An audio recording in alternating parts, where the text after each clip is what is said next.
Isom. Iya, Prof. Kita bisa mulai aja ya sambil jalan. Oh, iya, siap. Saya mulai.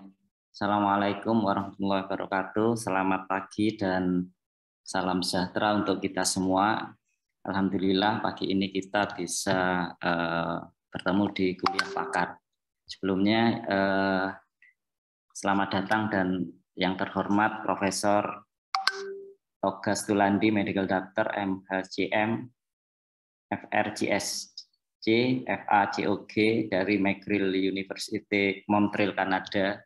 Dan yang terhormat ini ada Bapak Dekan Profesor Dr. Budi Santoso, Dokter Spesialis Obstetrik Ginekologi Konsultan, kepada Koordinator Program Studi Doktor Ilmu Kedokteran FK UNER, Profesor Dr. Hendy Endarto, Dokter Spesialis Obstetrik Ginekologi Konsultan, kepada Sekretaris Program Studi Doktor Ilmu Kedokteran Dr. Arifah Mustika, Dokter MSI, para guru besar, para sejawat, mahasiswa S3, S2, S1, spesialis yang kami hormati.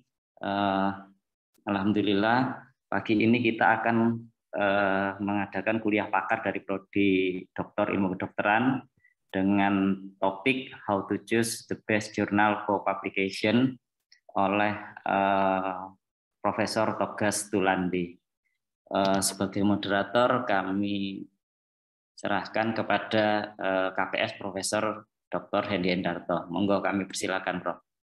Ya, terima kasih Dr. Isom. Assalamualaikum warahmatullahi wabarakatuh. Selamat pagi. Selamat di sana pagi atau malam ya, Prof. Togas? Malam mungkin ya. Iya, iya. Terima kasih atas hadirnya. Jadi hari ini kita mengadakan kuliah pakar, kuliah tamu. Yang hadir saat ini adalah Prof. Toga Stulandi. Beliau adalah Ketua Departemen Obstetrik dan Ginekologi di McGill University, Kanada. Nah, sebelum saya bacakan sekilas tentang kurikulum vitae beliau, mungkin ini ada Pak Dekan, Prof. Budi Santoso, termasuk temannya Prof. Togas ini. Mungkin mau menyapa, silakan Prof. Budi. Bentar, Prof. Budi sudah masuk belum? Sampun, Prof. Prof. Budi Santoso, mau menyapa Prof. Togas? Nah, nanti aja mungkin kesempatan berikutnya. Baik, saya akan sedikit sampaikan tentang kurikulum vitae beliau. Jadi Prof. Toga Stulandi ini saat ini menjabat dari Ketua Departemen Obstetrik Ginekologi di McGill University, Kanada. Beliau ini orang Indonesia tapi sebetulnya. Jadi nanti tidak usah khawatir kalau diskusi pakai bahasa Indonesia. Moga-moga bahasanya masih lancar ya, Prof ya. Sudah lama tinggal di Kanada. Dan beliau ini juga masuk, kalau saya baca di ininya, di mana keterangan di kurikulum vitae-nya termasuk best doctor di Kanada. Jadi lulus dari Universitas Indonesia untuk dokternya tahun 1971. Jadi beliau ini kalau tidak salah angkatannya mantan Menteri Kesehatan kita, Prof. Farid Tanpa Muluk. Begitu ya, Prof, kalau tidak salah ya? Nah, Farid di atas saya. Oh gitu ya. Baik, terus kemudian beliau ini juga seorang surgeon, ahli endoskopi surgery, terutama dalam hal reproduktif endokrinologi. Dan beliau termasuk sudah mendapatkan Master Science Degree dari Healthcare Management from Harvard University, dan telah menulis banyak buku, lebih dari 300 artikel, 60 book chapter sama 12 buku. Dan beliau adalah past presiden dari Council of Gynecological Endoscopy di Kanada, Society Reproductive Surgeon di Kanada, dan beliau juga adalah editor-in-chief dari Journal Obstetrics and Gynecology Kanada. Beliau banyak membantu saya waktu S3 dulu, waktu publikasi. Terima kasih banyak, Prof. Togas. Dan hari ini kita beruntung bersama beliau. Beliau akan menyampaikan dengan topiknya adalah How to Choose the Best Journal for Publication. Waktu kita cukup panjang, Prof. Ada 2 jam bisa, nanti bisa santai berdiskusi. Kita mulai, silakan, Prof, untuk waktunya. Ya, terima kasih, Prof. Hendy. Mungkin Prof. Budi juga datang. Terima kasih untuk undangannya. Dalam beberapa tahun ini ada Dr. Suhartana. Dr. Suhartana itu dari Bali, juga lulusan FKUI.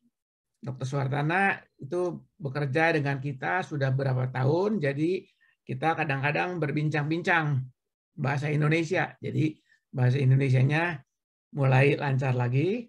Juga dalam beberapa tahun yang lalu ini saya sering memberikan kuliah di UI, juga baru saja selesai memberikan kuliah 6 kuliah di Universitas Sumatera Utara. Jadi kuliahnya bahasa Indonesia sajalah. Jadi topiknya itu bagaimana memilih jurnal untuk publikasi.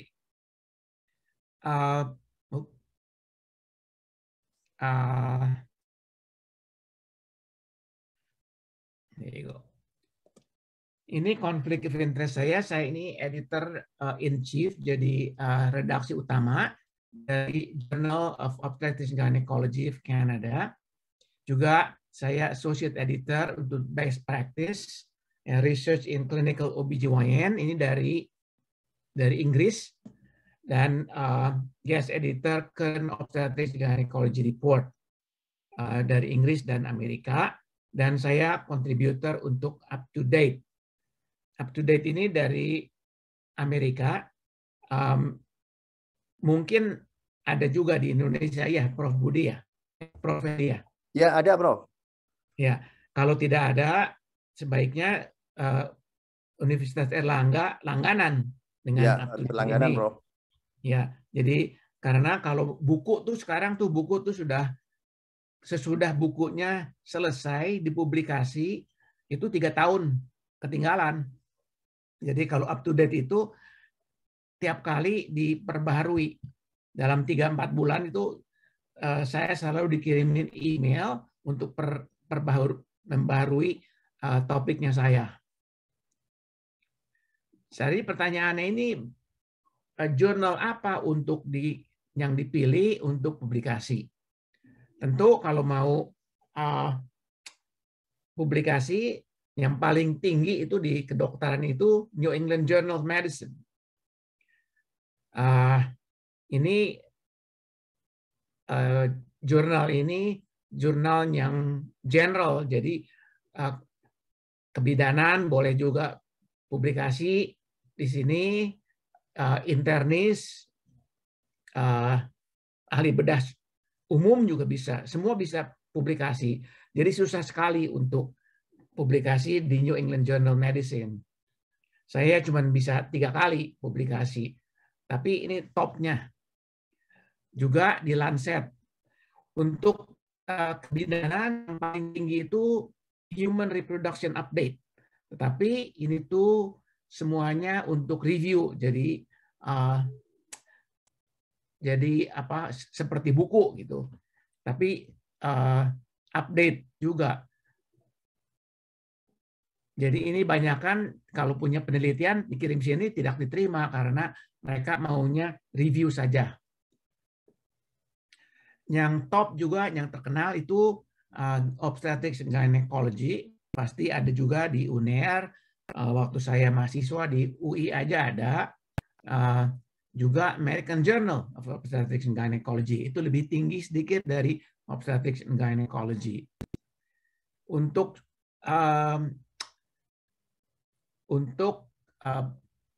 operasi, penelitian yang operasi itu bisa dikirim ke Journal Minimally Invasive Gynecology. Kalau penelitiannya untuk sterilitas, kemandulan, dikirim ke Fertility Sterility. Ini yang terkenal, tetapi tidak mudah untuk masuknya. Dari sini banyak jurnal yang bisa kita kirim. Yang tidak boleh dikirim itu jangan dikirim ke predatory journal.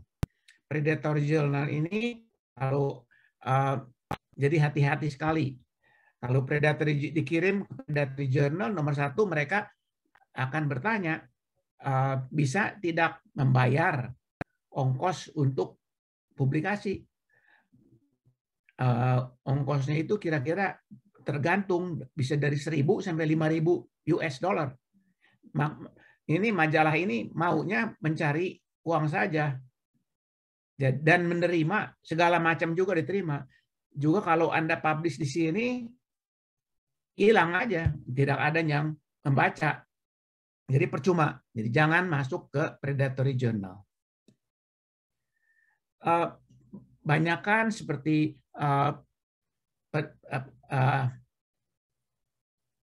dokter-dokter atau PhD dari Israel maunya publikasi di majalah yang impact factor-nya tinggi. Impact factor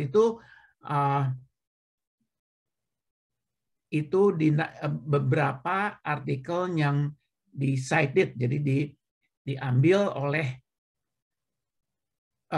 majalah lain untuk dimasukkan ke dalam referensinya. Jadi misalnya kalau misalnya satu jurnal, misalnya New England, ada publikasi dalam 2 tahun yang lalu, misalnya 100 artikel, dalam tahun ini 1.000 dibaca oleh orang, juga dipublikasi di referensinya. Jadi impact factor-nya 10 dalam waktu 2 tahun.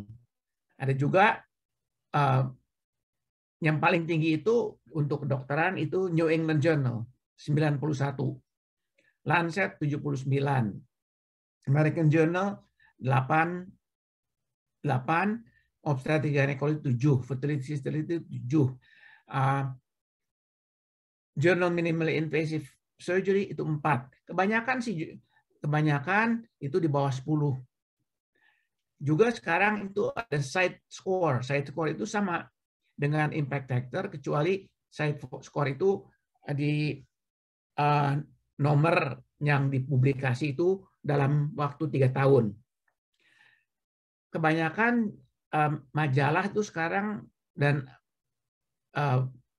orang-orang yang mengerjakan penelitian itu yang dilihat tuh bukan impact factor tetapi number of citation, jadi seperti site score.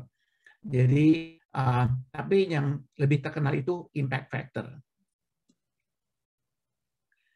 Jadi memilih jurnal untuk publikasi, sebelum memilih majalahnya yang mana dikirim, pertama-tama kita harus mengevaluasi penelitian kita sendiri. Jadi apa yang membuat Anda dapat diterbitkan? Nomor 1 itu betul tidak? Selamat pagi, Prof. Togas. Oh, Prof. Budi, apa kabar? Alhamdulillah, mohon maaf terlambat ini. Monggo dilanjut, Prof. Prof. Hendi. Assalamualaikum. Silakan, Prof. Gus. Oke, terima kasih.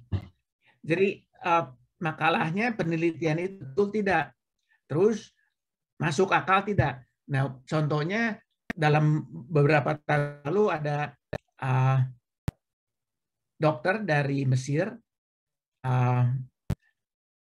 menurut dia kalau injeksi madu tawon ke dalam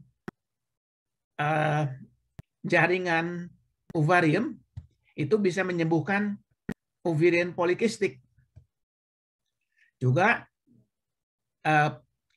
kalau injeksi madu tawon ke dalam rahim yang ada miomnya bisa lebih kecil. Nah, itu tidak masuk akal. Itu mereka ada beberapa abstrak, tapi semuanya ditolak. Oke. Juga kalau penelitian sebaiknya ada kelompok control group. Nomor 2, apakah Anda memberikan informasi baru? Misalnya kalau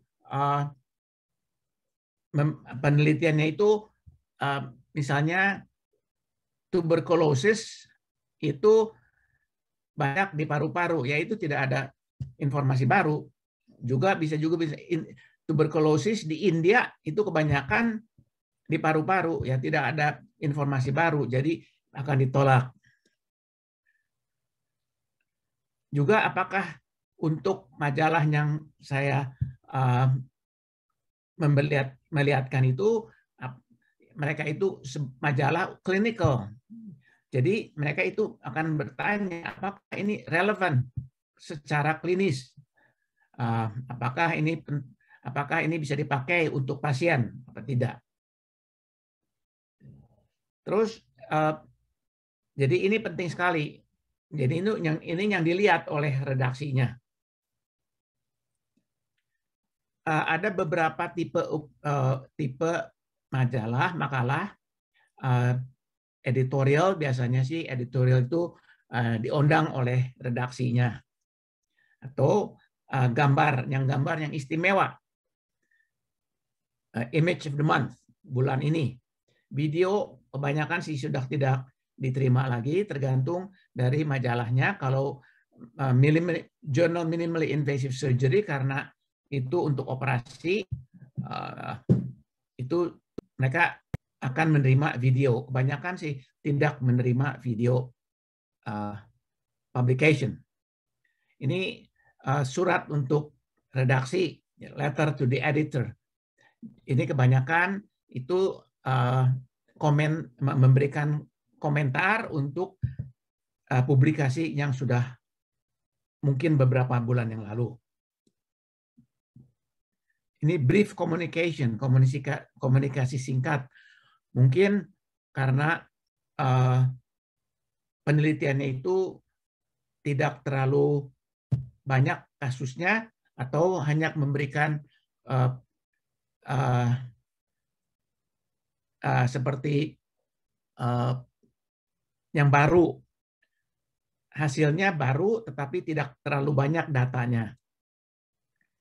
Artikel penelitian itu yang paling dimauin, dan juga tinjauan sistematis atau meta-analysis.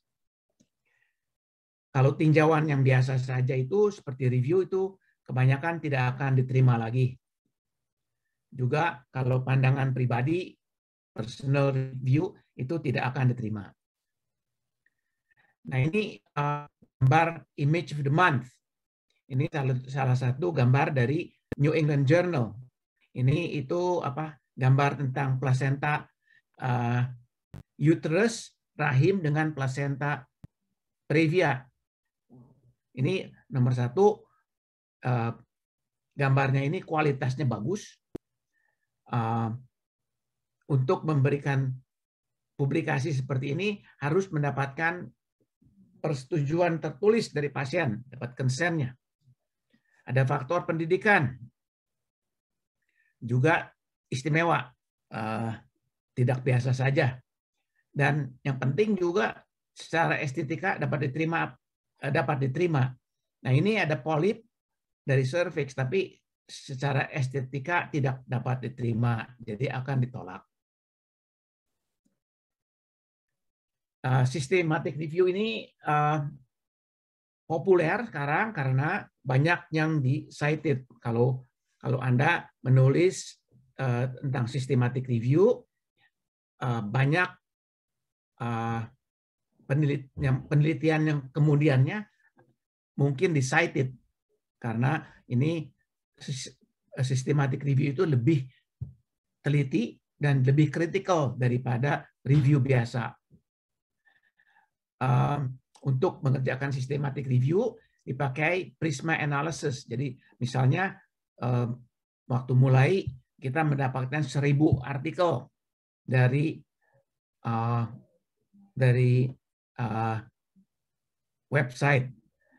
Kemudian sesudah inklusi, eksklusi, kriteria semuanya mungkin tinggal 14. Yang 14 ini yang dianalisa.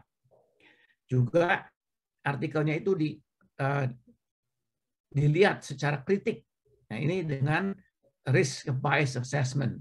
Jadi tahu bahwa artikelnya ini bagus atau tidak, kualitasnya bagus atau tidak. Kalau bisa mengerjakan meta-analysis. Ini sekarang ini yang dimauin oleh majalah-majalah. Ada beberapa tipe dari penelitian. Tentu yang paling top, paling baik itu kalau penelitiannya itu dengan randomisasi, randomized clinical trial. Tetapi tidak semua penelitian bisa dikerjakan dengan randomisasi. Ini contohnya kalau mungkin ada dua grup orang, yang satu terjun dari kapal dengan parasut, yang satu grup lagi terjun dari kapal dengan tidak parasut, ya tidak bisa. Jadi ini yang paling baik, tapi banyak yang juga ada penelitian yang dengan randomisasi tidak bisa dipublikasi karena banyak kesalahannya atau sampelnya terlalu kecil. Okay. Kebanyakan ini cohort atau case control atau cross sectional study. Untuk menulisnya juga metodologinya itu mesti ditulis, objektifnya apa, maksudnya apa mengerjakan penelitian ini. Terus bagaimana mengerjakannya juga harus ditulis kriteria inklusi dan eksklusinya. And sample size ini jadi bisa diukur berapa pasien yang harus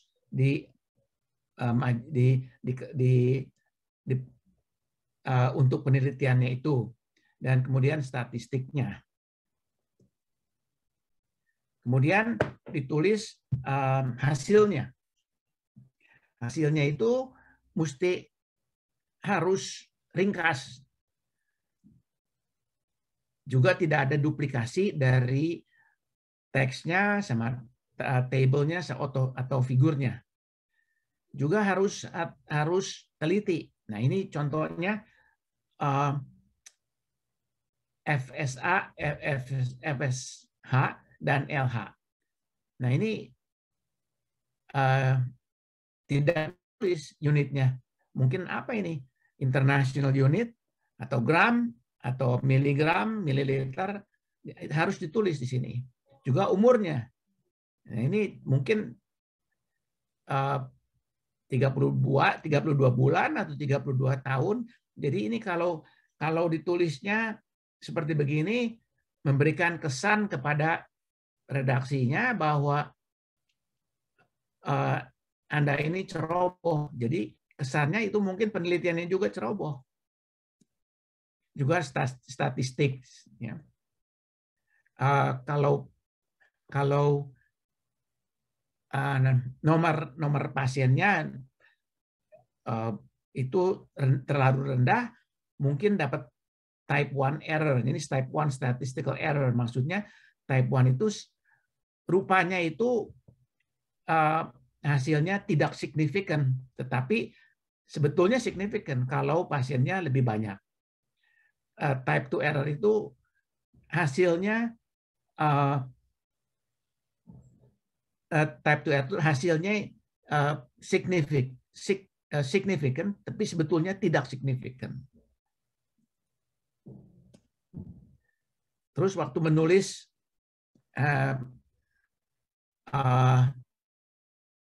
naskahnya, oke. Nah, judulnya juga mesti singkat, tapi lengkap. Ini contohnya angka kelahiran hidup setelah perawatan medis dengan methotrexate dan laparoskopi salpingectomy untuk kehamilan ektopik. Itu cukup. Ada juga yang ditambah oleh ahli laparoskopi. Ya ini jangan terlalu muluk-muluk lah, soalnya kesannya tidak baik untuk redaksi. Mesti sistematis dan ringkas. Diperiksa tata bahasanya. Sekarang mudah dengan komputer ya. Dan ada banyak. Ini contohnya waktunya makan anak-anak, ada komanya. Kalau tidak ada komanya, waktunya makan anak-anak. Jadi berbeda. Juga periksa kesalahan ejaan. Kalau banyak kesalahan ejaan juga memberikan kesan bahwa Anda itu ceroboh. Ceroboh penelitiannya juga mungkin ceroboh. Diperiksa nomor. Jadi artinya nomornya di dalam table or figure itu harus sama dengan yang di teksnya. Kalau di teksnya bilangnya 100, di table-nya bilang 110, yaitu memberikan kesan yang tidak baik. Jadi ada salahnya. Dan ikutin format dari majalahnya, dari jurnalnya. Terus referensinya yang diambil tuh yang sebaiknya ambil artikel yang asli. Jadi bukan artikel yang di review, karena review artikel itu ya mudah dibacanya, tetapi tidak dari source-nya yang asli. Juga peer review journal. Jadi artikelnya itu sudah dikritik sama pakarnya.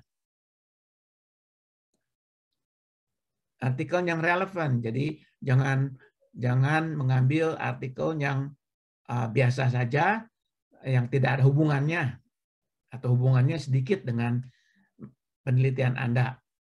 Artikel yang baru, yang terkini. Boleh juga pakai artikel yang lama, misalnya untuk sejarah.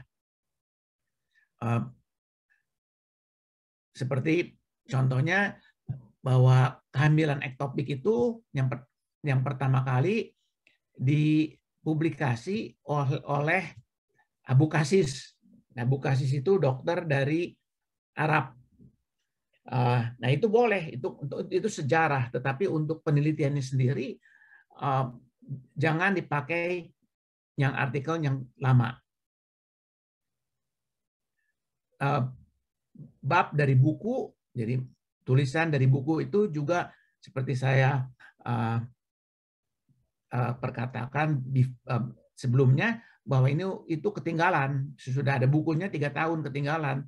Jadi yang dicari artikel yang baru. Abstrak yang ada di indeks atau itu kebanyakan tidak bisa, atau abstrak dari konferensi itu, abstrak itu tidak diulas oleh pakar yang baik, jadi tidak usah diambil. Komunikasi pribadi juga tidak diambil untuk referensi. Untuk di majalah yang Inggris atau seperti di Kanada, kalau artikelnya itu tidak bahasa Inggris atau tidak bahasa Prancis, ya kita tidak ambil. Misalnya artikel dari bahasa Spanyol, karena kita tidak mengerti, tidak bisa. Dan juga untuk ini, kalau bahasa Inggris itu hampir universal, semua orang di dunia bisa baca. Kadang-kadang juga Prancis. Artikel dari jurnal predatory jangan diambil. Nanti saya memberikan informasi bagaimana ngeceknya. Figures and tables ini untuk melengkapi naskahnya dan tidak duplikasi. Jadi informasi dalam table ini jangan diduplikasi di dalam teksnya. Juga harus bisa berdiri sendiri. Maksudnya kalau Anda melihat tabelnya ini, tidak usah baca teksnya, sudah bisa mengerti. Juga dikasih legenda. Misalnya ini prevalensi tuberkulosis di wanita yang melahirkan antara 2004 dan 2014. Kalau ditulisnya prevalensi tuberkulosis saja kurang lengkap. Ya. Juga kalau ada ilustrasi itu harus dilakukan secara profesional. Jadi jangan memberikan gambar sendiri, kecuali Anda ini artis. Jadi sebaiknya itu medical artist yang mengerjakan. Oke, sekarang balik lagi pertanyaannya. Majalah apa yang akan Anda pilih? Ya, pertanyaannya itu, apa pesan Anda untuk dibawa pulang? Apa pesan Anda untuk orang-orang yang membaca penelitian Anda? Misalnya,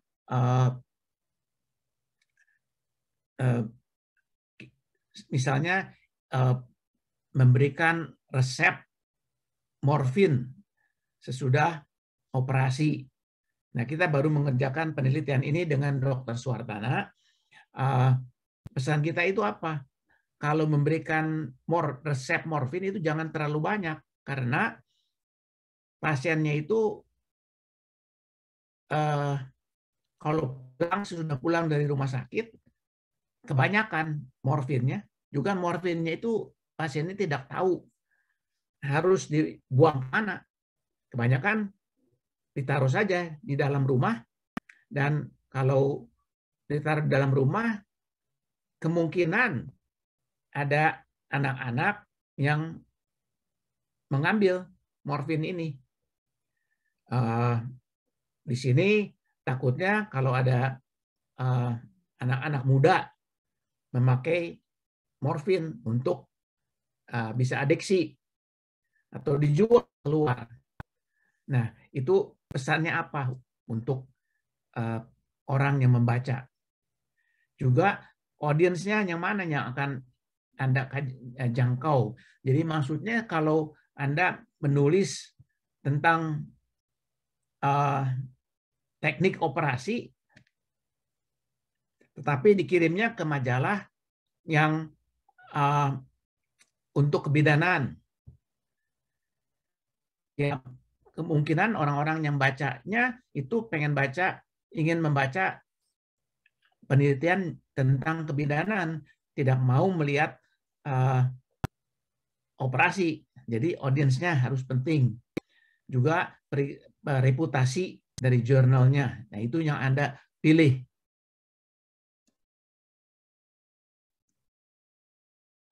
Jurnalnya, Anda mau jurnalnya yang baik. Quality dari editorialnya baik. Peer review proses, jadi majalahnya tidak mengambil makalah Anda untuk dipublikasi karena Anda bayar. Nah, itu tidak bagus. Juga untuk predatory journal itu percuma, tidak ada yang baca. Itu ethics juga tergantung. Nah, juga bisa melihat siapa yang duduk di editorial board members. Kalau anggota dari redaksinya itu orang-orang yang tidak terkenal, yaitu memberikan kesan bahwa majalahnya ini tidak baik. Salah satu contohnya ada satu majalah dengan anggota redaksinya dari internasional, dari India, dari Kenya, dari ada juga dari Inggris, tapi banyak sekali.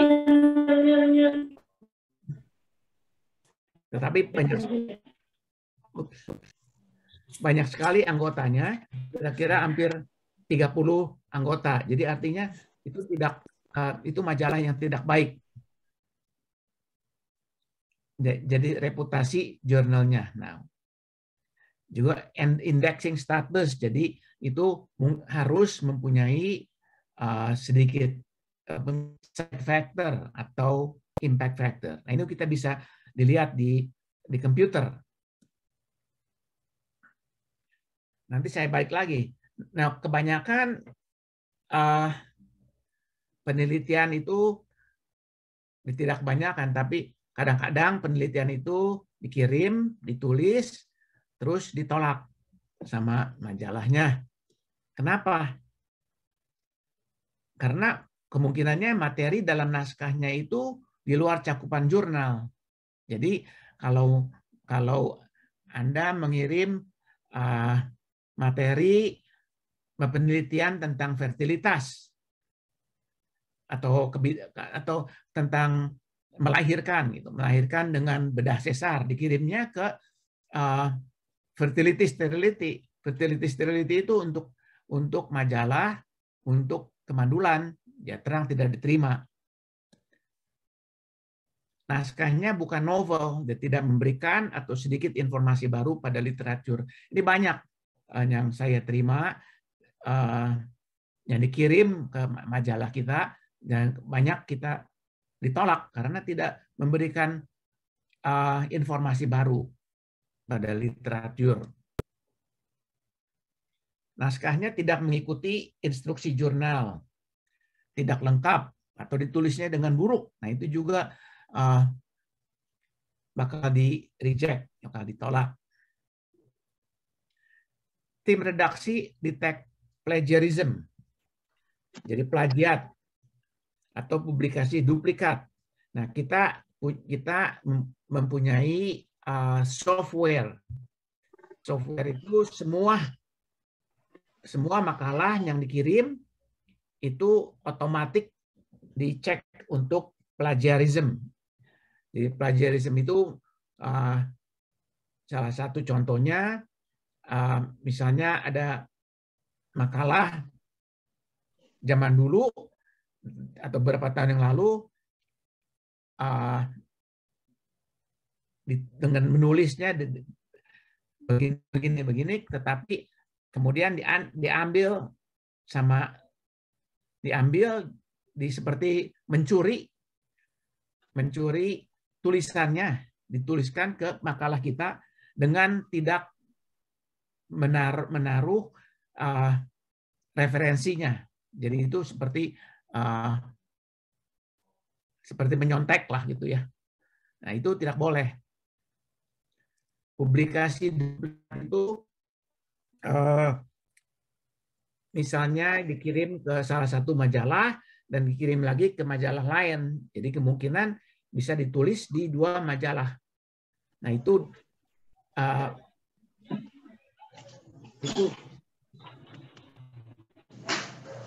mana tapi charge ya?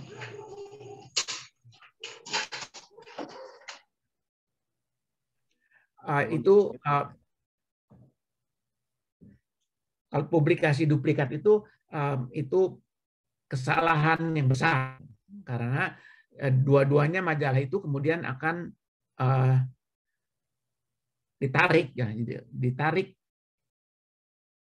penulisannya itu akan ditarik dan juga ditulis di nanti saya kasih lihat namanya, ditulis bahwa ini publikasi duplikat. Oke, so jadi juga bisa ditolak karena tidak ada nilai ilmiahnya atau sedikit nilai ilmiahnya. Dilakukan dengan buruk, mengandung kekurangan, tidak masuk akal. Prosedur atau metodenya tidak dijelaskan dengan baik. Mungkin penelitiannya baik, tapi tidak ditulis yang baik. Statistiknya salah, sampelnya kecil, atau kalau tingkat surveinya rendah. Survei itu kebanyakan misalnya telepon pasien atau pasiennya dipakai dengan memakai pakai ditanya oleh salah satu tim penelitian, atau dengan telepon atau dengan surat yang berapa orang yang respons. Misalnya dikirim ke 100 orang, tapi yang respons cuma 10, jadi itu cuma 10%. Jadi itu responnya terlalu rendah. Yang kita maukan itu sedikitnya 50% yang respon. Oke. Nah, bagaimana kalau makalahnya ditolak?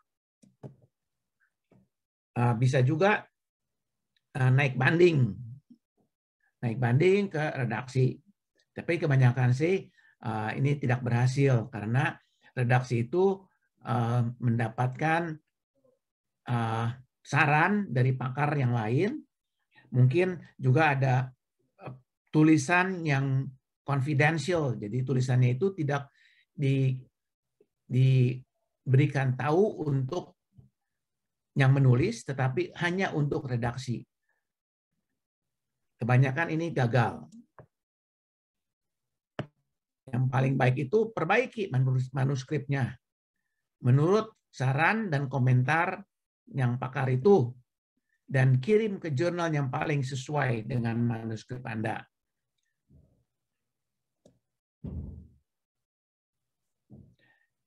Jadi jurnalnya itu seperti kalau penelitian yang tentang kemandulan dikirim ke majalah yang tentang kemandulan, jangan dikirim ke majalah yang operasi, misalnya tentang operasi.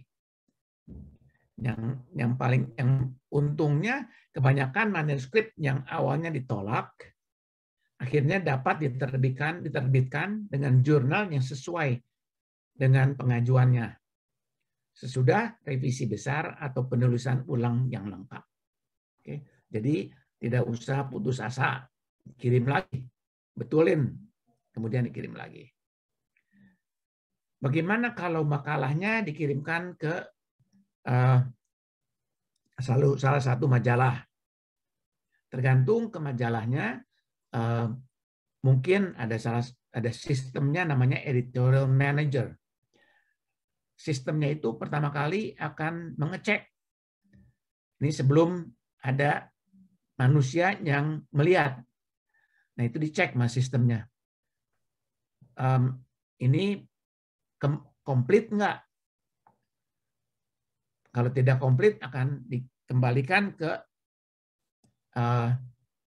penulisnya. Dilihat authorship. Jadi siapa yang menulis artikelnya. Dan Anda harus memberikan saran 2 atau 3, kebanyakan 3 pakar yang mungkin bisa kritik penulisan Anda atau penelitian Anda. Sesudah itu, sesudah di sistemnya melihat, masuk ke kantor redaksi. Di kantor redaksi itu dicek bahasanya, formatnya, apakah formatnya mengikuti format dari majalah.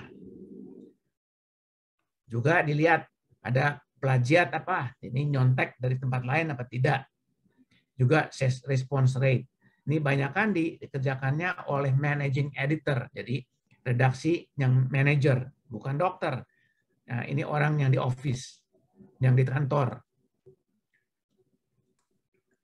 Ini saya sudah, ini yang penting ini juga authorship, jadi yang namanya termasuk makalah ini harus mengikuti kriteria ini.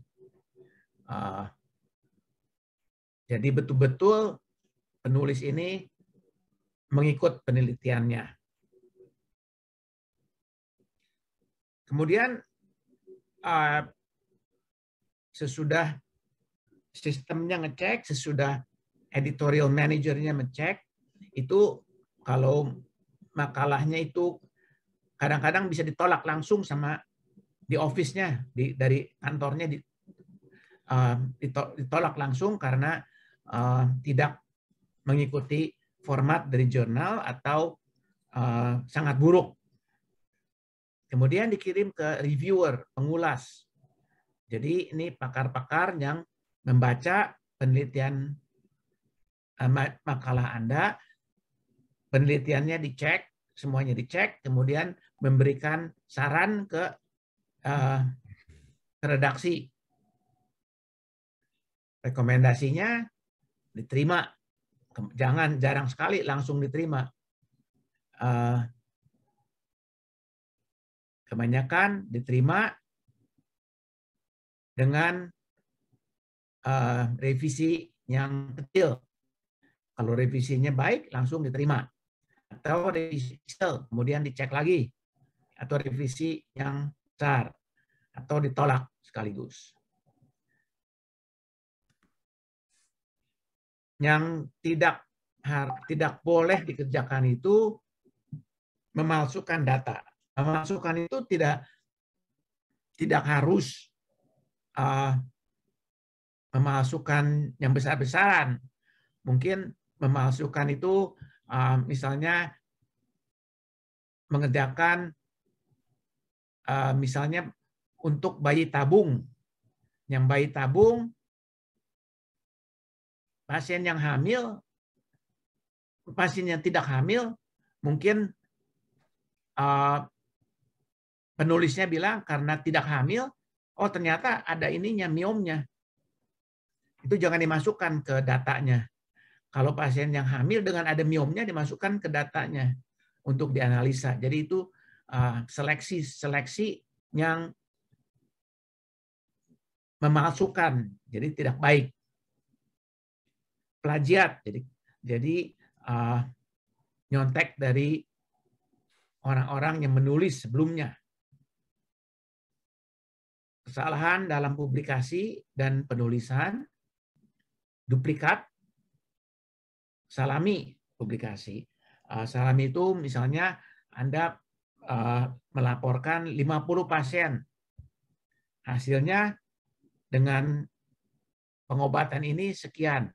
Kemudian ada 75 pasien dipublikasi lagi, itu salami, jadi dipotong-potong. Itu juga tidak bagus. Dikirim ke beberapa majalah. Itu juga tidak baik. Nah ini plagiarisme itu plagiat itu nyontek. Itu tidak bagus untuk akademik, itu memalukan institusinya. Yang lebih penting memalukan Anda sendiri. Jadi kalau orang melihat nama Anda di penelitian itu langsung kesannya buruk. Ya. Jadi hilang kepercayaan pada tulisannya. Nah, kalau ketahuan sama redaksinya ditulis di majalah, di majalahnya ini diretraksi. Jadi dianggap tidak ada tulisan ini. Dengan namanya di sini, nama Anda di sini. Kalau dikirim ke dua majalah, dua-duanya publikasi juga dibilangnya duplikasi. Namanya masuk sini. Jadi semua orang yang melihat ini hilang kepercayaannya kepada Anda. Oke. Sekali pertanyaannya dikirim kemana, ke jurnal yang mana naskah Anda. Dikirim ke jurnal yang fokusnya sesuai dengan makalah Anda. Okay. Jurnal yang ada reputasinya, yang ada di PubMed. Bagaimana mengetahui bahwa majalah ini baik apa tidak? Anda buka di PubMed, ditulis nama majalahnya di sini. Misalnya fertility sterility. Kemudian keluar hasilnya artikel yang sudah dipublikasi di fertility sterility. Atau mungkin majalah yang predatory journal, masukin sini namanya. Yang tidak ada keluar apa-apa. Ini jadi tidak ada citation-nya. Juga kalau majalah dari bahasa lain, mungkin ada abstraknya bahasa Inggris, tapi makalahnya tidak bisa dilihat semua. Jadi dengan PubMed ini, masukin ke PubMed, ditulis majalahnya, Anda bisa tahu bahwa majalah ini makalah Anda boleh dikirim ke majalah ini apa tidak. Kalau tidak masuk sini, again, jadi itu percuma mengirimnya ke situ karena tidak akan orang membacanya. Oke. Saya akan berhenti. Terima kasih. Apakah ada pertanyaan? Baik. Terima kasih, Prof. Tokas Melandi. Menarik ini. Ada beberapa pertanyaan ini di kolom chat ini. Prof, mungkin saya akan bacakan ya, Prof ya. Baik. Dari Uswatun, Bu Uswatun Hasanah. Apa mau tanya langsung sendiri? Nah, ini pertanyaan begini, Prof. Saya bacakan aja. Mengidentifikasi dari dapat email untuk tawaran jurnal. Nah, untuk bagaimana tahu ini predator apa tidak? Tadi sudah disampaikan ya, Prof ya. Iya, pakai ke PubMed saja. Nah, itu lebih gampang ya. Nanti kalau predator tidak ada citasi-citasinya tidak muncul ya, Prof ya. Iya. Baik. Nah, ini lagi, Prof, dari Bu Handayani ingin bertanya.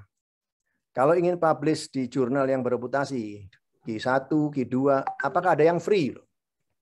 Jika kita tidak diundang oleh jurnal tersebut, kita mau submit sendiri. Gimana, Prof? Kebanyakan majalah yang baik itu tidak meminta pembayaran. Misalnya Fertility tidak meminta pembayaran. Itu majalah yang baik. Yang mereka minta pembayaran kalau Anda mau open access. Jadi open access itu bisa jadi orang bisa membaca tidak usah bayar. Juga New England itu kebanyakan free kecuali kalau mau penulisnya ingin mempunyai open access. Kebanyakan itu free, jadi tidak usah membayar. Saya tidak pernah membayar untuk publikasi. Kalau mereka meminta bayaran, saya langsung tidak mau. Ya, baik. Jadi yang bagus biasanya tidak bayar ya, Prof ya. Kebanyakan. Ya, kebanyakan begitu. Ada pertanyaan berikutnya ini. Ada batasan masa waktu penelitian tidak, Prof? Misalnya kita meneliti 5 tahun yang lalu, namun baru kita publish sekarang. Itu kebanyakan itu memberikan kesan tidak bagus. Kenapa tidak dipublikasi 5 tahun yang lalu? Kenapa baru sekarang publikasinya? Juga metode-metode juga untuk pengobatan atau pemeriksaan itu sudah berubah. Kecuali pengobatan yang sama. Jadi kalau sudah terlambat 5 tahun sih agak susah ya dipublikasinya. Jadi kalau bisa yang lebih ya, Prof, yang up to date gitu ya, Prof. Baru up to date. Ya. Baik, ini ada lagi pertanyaan dari Ibu Handayani. Prof, model salami seperti hasil data yang sama dipublish dengan perspektif berbeda, apakah bisa? Misalnya publish datanya berupa deskriptif di jurnal nasional, sedang hasil analitiknya di jurnal internasional. Itu sih boleh. Itu sih boleh. Soalnya lain ya. Juga misalnya ada 100 pasien, Anda mau melihat hasil pengobatannya dengan pasien yang sama, Anda mau melihat apakah pemeriksaannya baik apa tidak, itu boleh. Soalnya lain sih. Baik. Ada lagi dari Ibu Dwi Sulistyoningsih. Tadi disebutkan dalam materi salah satu kriteria adalah jumlah sampel. Bagaimana dengan penelitian eksperimental di laboratorium yang menggunakan sedikit sampel dengan beberapa kali pengulangan? Sebelum mengerjakan penelitian, sebaiknya dikerjakan sample estimation. Ada sekarang mudah dengan pakai komputer bisa dilihat sample estimation-nya. Mungkin ada mean-nya, standard deviation-nya, atau median, atau proportion-nya. Itu sebaiknya ada control group-nya. Jadi bisa diestimasi sampelnya. sebaiknya demikian. Susah kalau tidak susah dipublikasinya. Ya, ya. Baik, terima kasih. Ada lagi ini, Prof. Tadi disebutkan ada jurnal open access dan ada yang bukan, yang tidak. Apakah bagaimana kelebihan dan kekurangan dari jurnal tersebut, dua jurnal tersebut? Pertama kali harus hati-hati kalau majalahnya itu open access. Oke, kalau semuanya open access harus dikritik dulu, melihat dulu apa ini majalah bagus apa tidak. Kebanyakan yang open access itu meminta bayaran, jadi makalah apa saja akan diterima. Tapi juga ada majalah yang baik yang mempunyai open access. Open access itu untuk penulisnya. Untuk penulisnya, soalnya kalau open access itu orang-orang lain bisa mendapatkan makalah Anda komplit, tidak usah bayar. Jadi hati-hati aja yang open access. Tetapi juga banyak majalah yang baik dengan ada open access. Kebanyakan sih bukan saja open access, juga ada banyak kan tidak open access, tapi ada kemungkinan Anda bisa publikasi dengan open access kalau membayar. Kalau tidak mau open access, tidak usah bayar. Itu majalah yang baik. Ya, ya. Baik. Masih ada lagi nih pertanyaan nih, Prof. Apabila artikel kita sudah preprint dan ternyata di-reject oleh pihak jurnalnya, kemudian kita mau resubmit ke jurnal lain, apakah ini terhitung sebagai duplikasi atau tidak? Kalau sudah ditolak oleh salah satu majalah, itu boleh disubmit ke tempat lain. Yang tidak boleh itu kalau masih di dalam proses diterima apa tidak. Kalau belum tahu, tidak boleh dikirim ke tempat lain. Kalau sudah ditolak, ya tentu boleh dikirim ke tempat lain. Itu bukan duplikasi. Tapi tentunya harus kita revisi lagi ya, Prof, dengan dari iya. Baik. Ada lagi ini, Prof. Mohon info terkait sumber pendanaan yang bisa kami coba untuk open access. Dananya itu tergantung. Kebanyakan sih kalau punya apa namanya grant funding itu dari situ. Misalnya Anda mendapatkan dana dari Menteri Kesehatan untuk penelitian. Nah, itu bisa dipakai dananya. Kalau tidak ada ya susah, minta ke dekannya Prof. Budi mungkin. Ya, ya. Baik. Mungkin ada pertanyaan langsung yang mau langsung dengan Prof. Togasolandi, silakan. Dr. Epi, mau bicara langsung?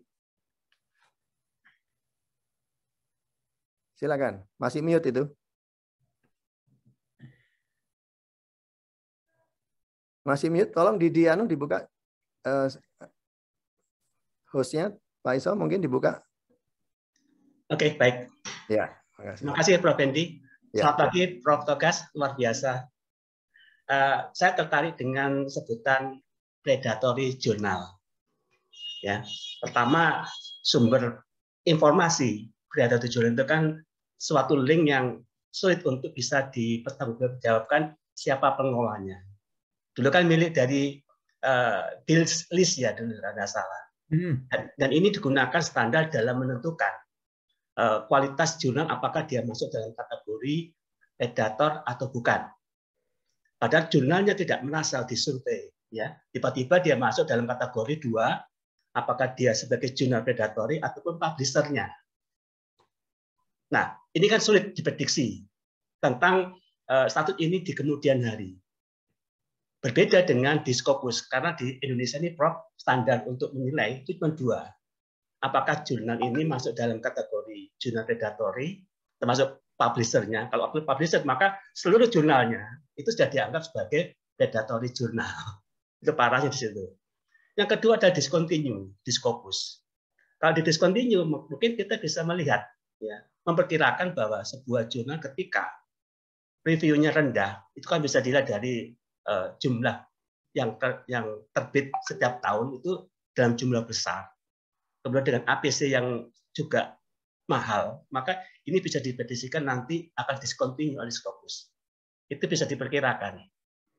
Nah, pertanyaan saya adalah, apakah kemudian ini juga menjadi standar internasional untuk menentukan publisher maupun jurnal predatory ketika dalam link tersebut sulit untuk dimintai pertanggungjawaban tentang memunculan nama, apakah itu publisher maupun jurnalnya, Prof.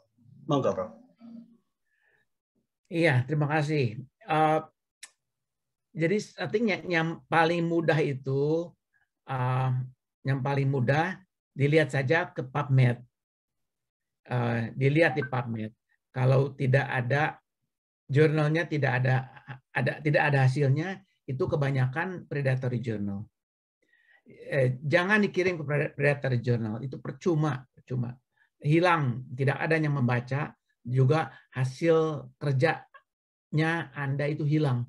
Jadi jangan dikirim. Jadi PubMed itu yang paling mudah itu melihat di PubMed. Ya. Juga hati-hati karena predatory journal itu meminta banyak profesor dari tempat-tempat lain mau untuk menjadi anggota redaksinya. Terus masuk gambarnya masuk ke website. Nah, di McGill kalau misalnya namanya masuk itu harus dicabut. Tapi kadang-kadang predatory journal itu tidak menjawab. Kebanyakan tidak menjawab tulisan Anda. Juga ada predatory meeting, konferensi yang dikerjakan oleh predatory. Banyakan itu konferensinya di airport, salah satu hotel di airport.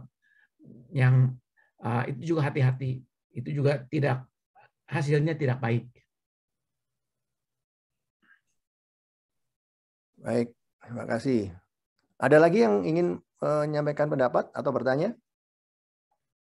Silakan. Mumpung kita bisa berbicara dengan bahasa Indonesia gini, jadi lebih gampang diskusi. Silakan para mahasiswa. Mungkin ada sedikit ini tambahan, Prof. Jadi kalau sebagai authorship, Prof, ya, apakah susunan authorship ini yang pertama sama yang terakhir juga dilihat? Katakanlah kita memakai authorship yang terakhir, belakang ini orang yang memang sudah betul-betul namanya terkenal hingga menyebabkan bisa diterima. Atau karena kalau pakai nama kita sendiri di depan akan berat untuk bisa diterima. Apa termasuk penilaian dari jurnal, Prof? Itu jurnal itu tidak melihat siapa yang menulis, ya. Kebanyakan tidak melihat. Sekarang ada juga untuk peer review itu pakai double blind. Jadi maksudnya yang pengulasnya, pakarnya itu tidak tahu siapa yang menulis. Juga yang menulisnya tidak tahu siapa yang meriksa penelitiannya. Itu double blind. Jadi kebanyakan tidak dilihat siapa yang nulis. Juga tidak ada peraturan yang penulis yang pertama, yang terakhir tidak ada peraturan. Kebanyakan sih yang pertama itu yang menulis, yang terakhir bosnya lah, ya. Tapi itu tergantung, tidak terlalu ada aturannya, ya. Ya. Baik, terima kasih, Prof. Ini ada lagi pertanyaan dalam kolom chat. Apakah bisa correspondence author itu lebih dari satu orang? Kebanyakan sih hanya satu orang yang harus yang tanggung jawab, ya. Satu orang yang tanggung jawab, satu orang yang komunikasi dengan redaksi. Kalau dua itu tidak bagus, jadi maksudnya tidak ada yang tanggung jawab. Tapi semua penulis itu, semua orang yang namanya di authorship itu harus bisa tanggung jawab untuk penulisannya, untuk penelitian. Tapi untuk komunikasi dengan redaksi itu harus satu orang saja. Baik, terima kasih. Ada yang lain pertanyaan? Bu Arifah? Silakan.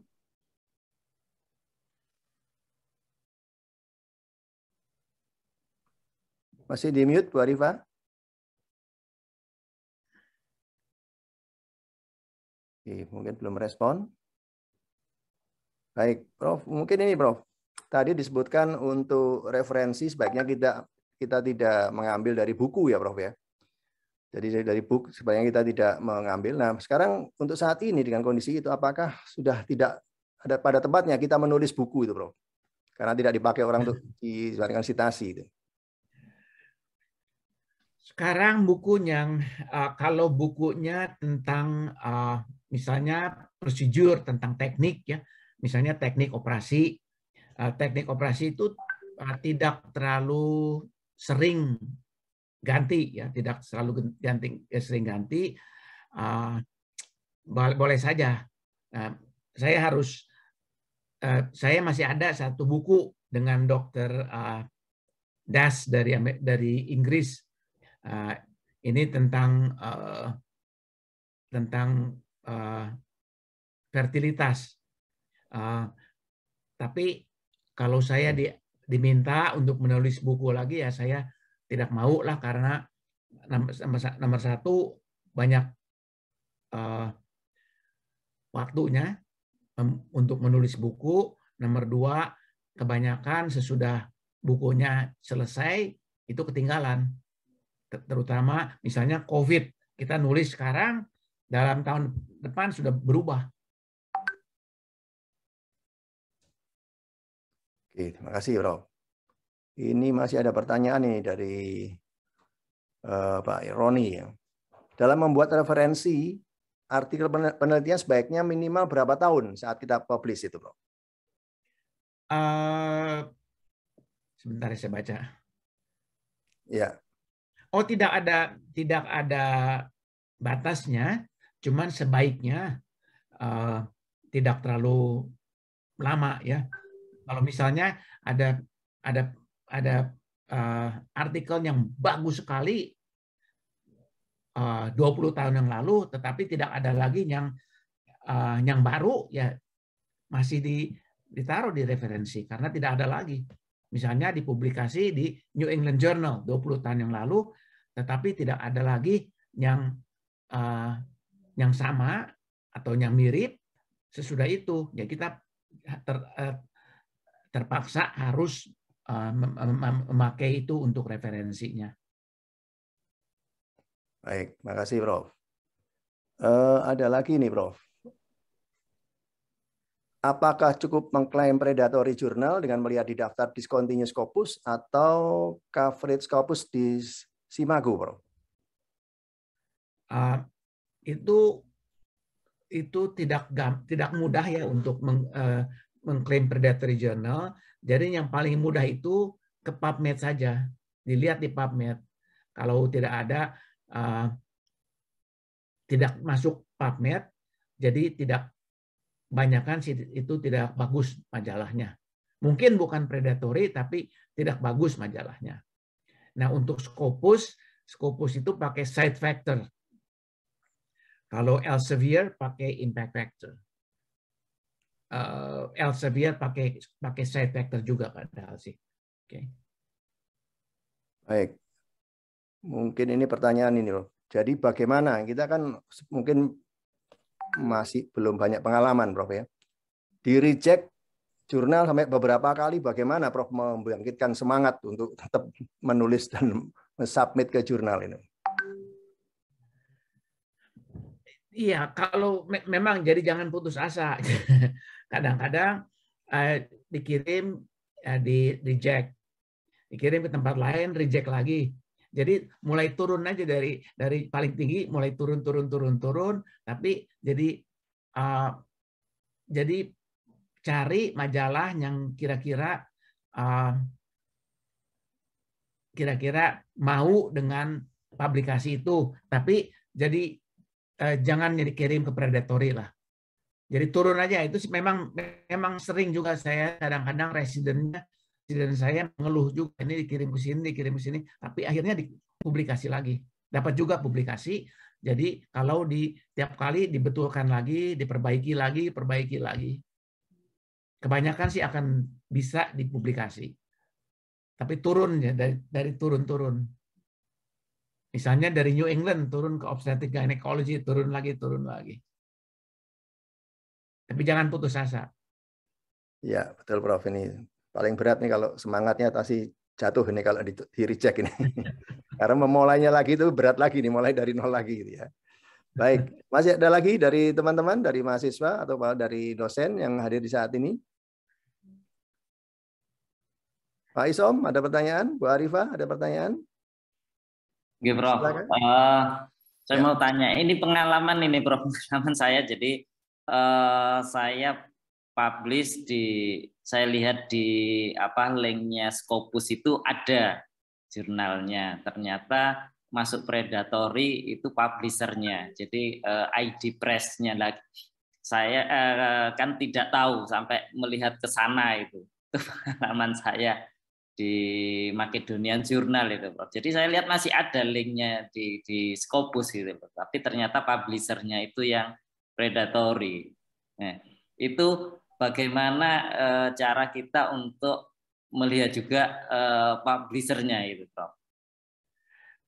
Banyak kan di Google saja. Di Google dilihat namanya apa, editorial board-nya, redaksinya, dilihat di Google, di situ bisa kelihatan.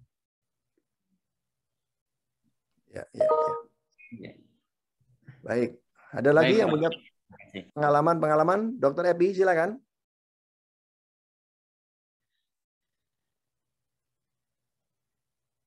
Masih mute? Silakan. Iya. Prof. Togas, ini saya menyambung pertanyaan Dr. Isom. Ya.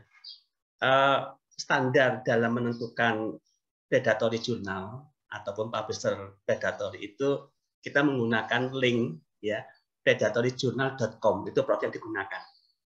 Sehingga ketika ada standar predatory menurut PubMed, nah itu apakah sama apa tidak? Nah, kami beranggapan bahwa jurnal yang diindeks di Scopus pastinya adalah jurnal yang bagus, baik dari sisi jurnalnya maupun publishernya. Namun ternyata ya, di Scopus itu yang terindeks nggak semuanya bagus. Setidaknya menurut link predatory journal itu masuk dalam kategori jurnal dan publisher predatory. Itu yang dimaksud. Artinya apa? Jurnal ini ternyata menggunakan nama publisher yang berbeda antara yang di Scopus dengan yang di link predatoryjournal.com. Sehingga kita nggak tahu, karena kita menganggap bahwa publishernya aman, jurnalnya aman, kita submit dan publish itu via Dr. Isom.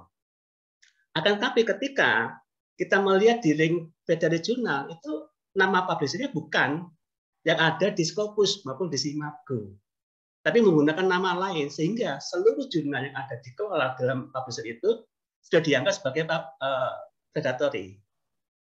Belum lagi jurnal yang hijack, gitu. Itu di Scopus juga ada, gitu ya, Prof ya. Artinya begini, ini kan sebagai penulis pemula, ini kan agak ragu ya, karena bagaimanapun juga teman-teman rasanya sebagai pemula itu berinvestasi untuk membayar APC. Rasanya juga agak tidak mudah seperti Prof Togas yang kemudian bisa milih jurnal yang bagus dan nggak bayar.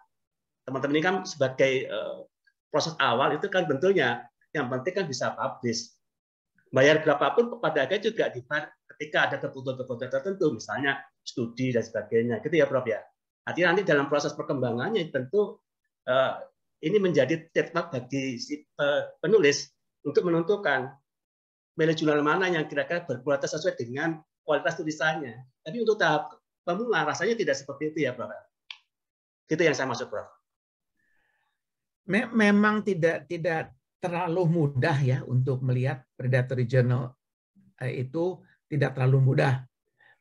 Dr. Suartana dan saya baru publikasi. Kita tidak dipublikasinya tidak disebut namanya predatory journal, kita bilangnya saja open access journal. Jadi penelitiannya tentang open access journal.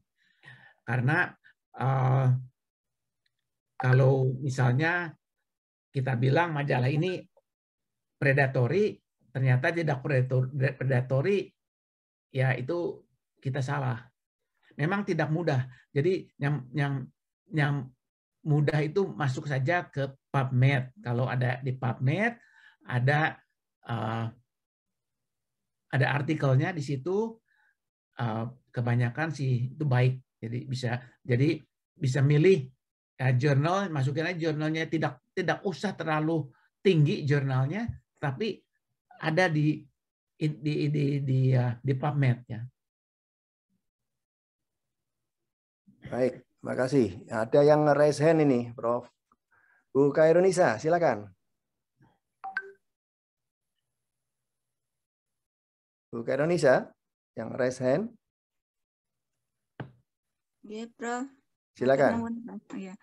Prof Toga, saya mau bertanya. Tadi menyambung dari Dr. Isom sama Pak Epi, benar tadi yang dikatakan Dr. Isom, memang ada beberapa jurnal, beberapa jurnal itu yang ada di Scopus, ternyata publishernya itu dia predator. Nah, memang tadi dikatakan Prof. Togas sama Pak Epi juga bahwa tidak semua jurnal itu mencantumkan publishernya. Seperti Open Macedonian itu yang dicantumkan adalah Open Macedonian, sehingga ketika kita mencari di huruf O itu tidak ada.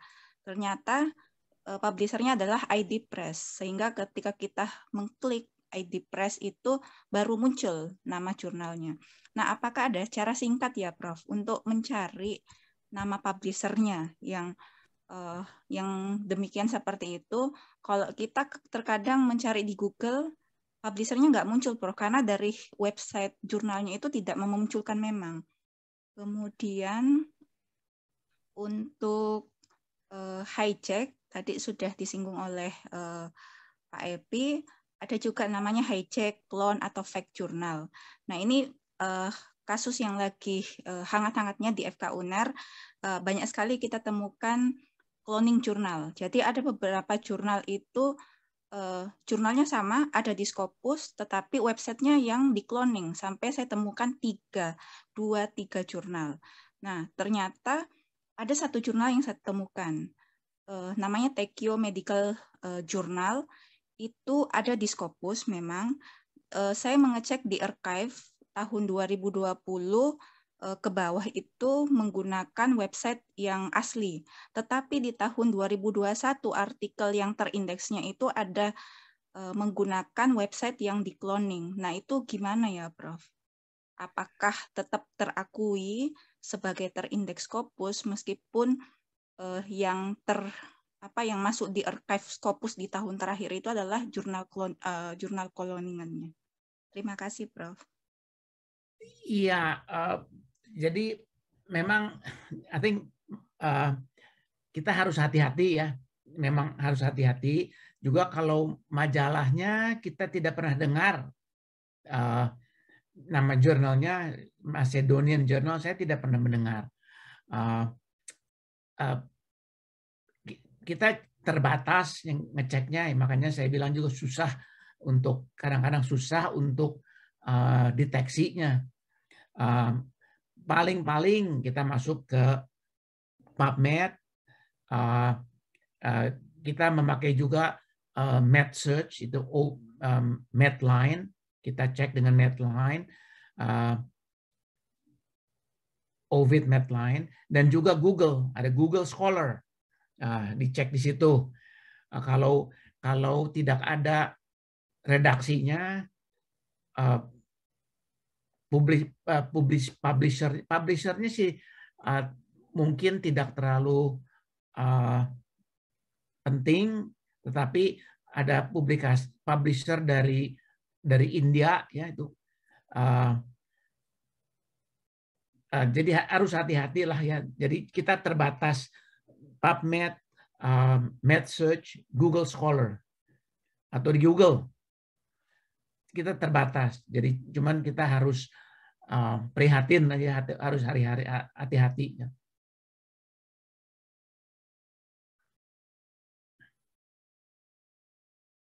Satu pertanyaan ini yang di kolom chat ini, Bro. Terakhir mungkin ini. Apakah jurnal yang di PubMed sudah terindeks Scopus? Apakah sudah terindeks Scopus? Karena sepertinya ada juga yang ternyata tidak terindeks Scopus. Urutan indeks yang baik itu dari Scopus atau dari PubMed? Gimana, Bro? Kebanyakan kita pakai PubMed, ya. Karena PubMed itu universal, jadi dipakai sama semua orang. Kita pakai PubMed. Scopus itu boleh juga terkenal, tapi saya tidak pernah, kita tidak pakai. Kita terlalu repot, pakai aja PubMed. Paling mudah itu PubMed. Baik. Masih ada pertanyaan dari para mahasiswa atau para dosen? Sudah 1,5 jam ini, kita sudah 120 partisipan yang ikut mengikuti kuliahnya Prof. Togas. Luar biasa ini ya. Terima kasih banyak, Prof. Terima kasih. Baik, kalau umpamanya nggak ada pertanyaan, mungkin bisa diberikan closing statement, Prof, dari apa yang disampaikan pagi ini, Prof, untuk para mahasiswa ini, Prof. Well, pertama-tama saya mau stimulasi mahasiswa kalau mau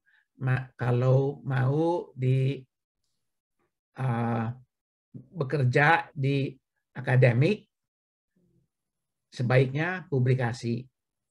Untuk publikasi harus mengerjakan penelitian. Sesudah penelitian harus dipublikasi. Kalau Anda bisa jadi dokter yang paling terkenal, misalnya di Surabaya, tetapi kalau tidak publikasi, orang-orang di luar tidak tahu. Jadi sebaiknya sih publikasi. Kalau publikasi juga bisa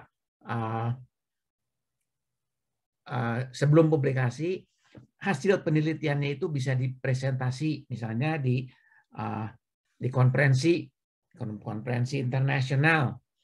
Nah, itu juga penting karena orang mulai tahu. Kemudian kalau Anda menulis, karena orang namanya sudah ada, orang tahu bahwa ini Profesor Hendy yang nulis. Jadi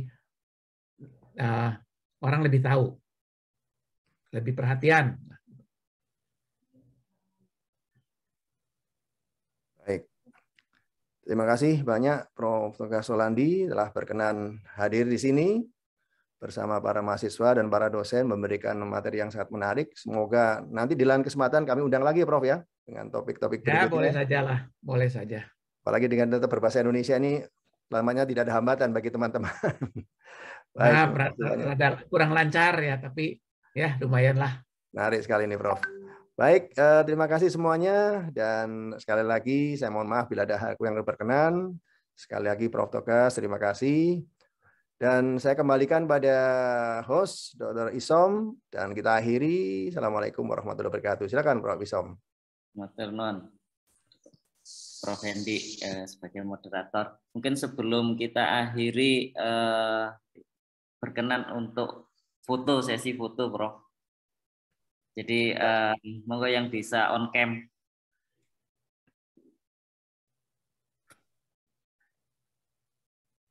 Ini ada 5 slide ini nanti. Ada 5 slide.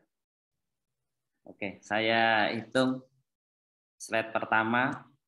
1, 2, 3. Slide kedua. 1, 2, 3. Slide ketiga, 1, 2, 3. Slide keempat, 1, 2, 3. Slide kelima, 1, 2, 3. Ampun. Terima kasih kepada hadirin semuanya. Kami sebagai host mohon maaf apabila ada salah kata dan tindakan. Saya tutup. Assalamualaikum warahmatullahi wabarakatuh. Terima kasih Prof. Togas. Terima kasih Prof. Dahas. Salam hormat untuk keluarga. Terima kasih, terima kasih. Ya. Sampai bertemu lagi, Prof. Iya, terima kasih.